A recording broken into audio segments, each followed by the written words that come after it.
The original idea for this week's video was to make an enlarger out of a film camera. It's something I've done before. Basically, I just load the film the right distance from the lens and I can project it out. I use my little UV emitter and I can get some cyanotype prints. But seeing how I've done it before, and also seeing how I forgot how I solved the spotlighting issue with this emitter, I've decided that this is going to be a lazy week, and I'm just going to use the actual film enlarger I bought and use. The first step is, of course, choosing a negative and then loading it into the film holder. All the negatives from this roll came out underexposed because I muted for the whole image, forgetting the fact that the snow would throw everything off. But that just means we're probably going to get a pretty high contrast photo, and I think this one will be pretty cool in a high contrast. Next thing I do is prepare the chemistry, and I immediately realize that there's something wrong with my developer because shiny little ice crystals are swimming all around it. Just in case you were wondering if the shed was still cold. After my chemicals spent 15 minutes in a warm water bath, and this time remembering to turn on my ventilation, I managed to pour out the 3 chemicals, that being Dev, Stop, and Fix. I'll talk about what these chemicals do when I'm actually using them. Then it is time to turn off the room light, so the only light on right now is the safe light. The safe light gives off a red light that my photo paper is insensitive to, so I will be able to handle the paper while I am under this light. Next we move over to the enlarger, where I have the easel underneath the projector. I actually made this easel in the 3D printer, so I can say that I am using something I made this week. What I'm using here is called a grain focuser. It is a tool so I can make sure that the image is properly focused in the enlarger. Looking through that eyepiece, I should be able to see the individual grains of silver in the film. Next, I am stopping down the enlarger lens so that the exposure does not take less than a fraction of a second. This is the change in the intensity of the light as I stop the lens down. We are going to be printing this photo at f11. Then I cut away a strip of paper so we can find the proper exposure time for the final print. I then slip the paper underneath the easel so it is flat. I am using a color head, meaning that it is meant for color photo printing, but this is black and white, so we can use the color filters to act as though they were contrast filters for black and white.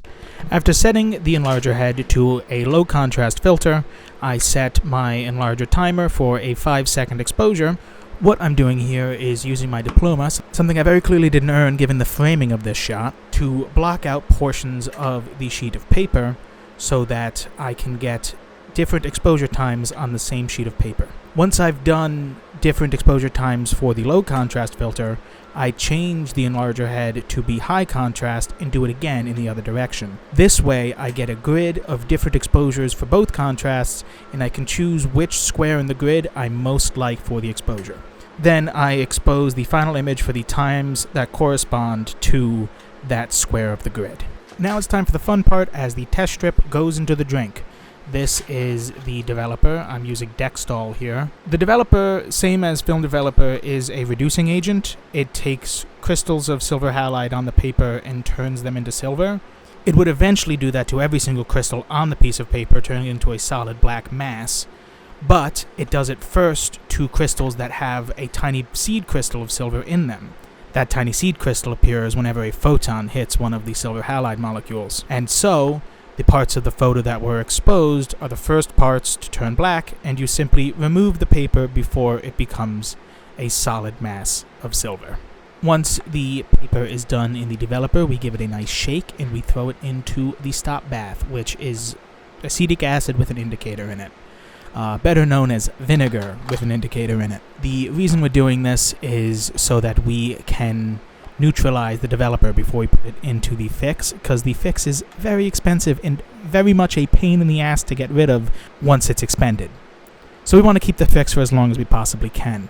The reason there is an indicator in the stop bath is so that we can see when the stop bath is no longer acidic and therefore no longer useful to us. The indicator is a purple, whereas the normal stop bath is yellow. So even while under darkroom conditions, we will be able to see if the stop bath is no longer acidic. Up next is the fixer. This chemical solution will dissolve the remaining silver halides on the sheet of paper, making it insensitive to light and therefore able to be displayed.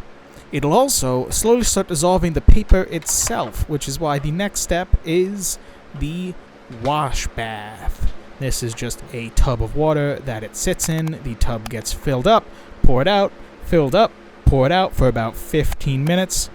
That's, of course, assuming you care about the piece of paper you're washing. This is a test strip, meaning that it's destined for the trash can. So the only reason I'm washing it is so that I don't get fixer all over my hands. Okay, so what we're looking at here is the grid of exposures I was talking about. From top to bottom, we have most exposed low contrast to least exposed low contrast. And from left to right, we have most exposed high contrast to least exposed high contrast.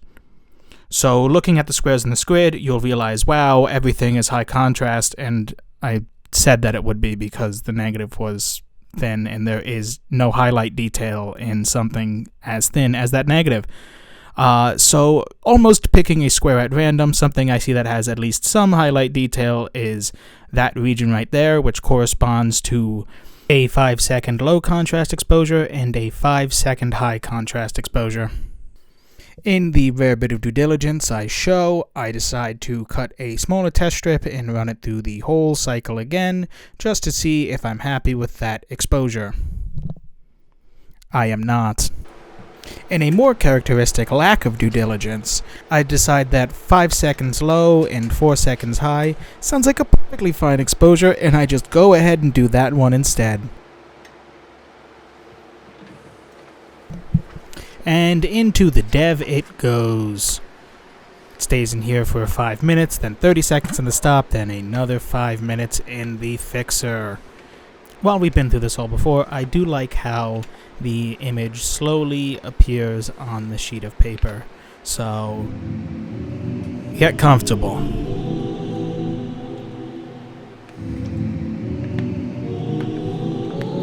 It can sure take a moment, yeah? You know, better YouTuber would have, sped this up. I've been speeding and slowing things down this entire video. I've just decided that maybe this one's real time for no apparent reason.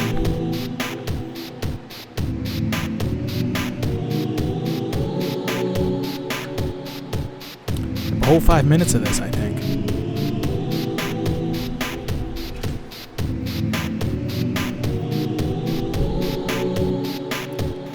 So you got any hobbies?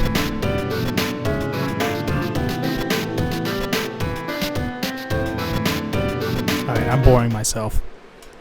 Oh wow, would you look at that? The photo's done. Have a good night. Bye.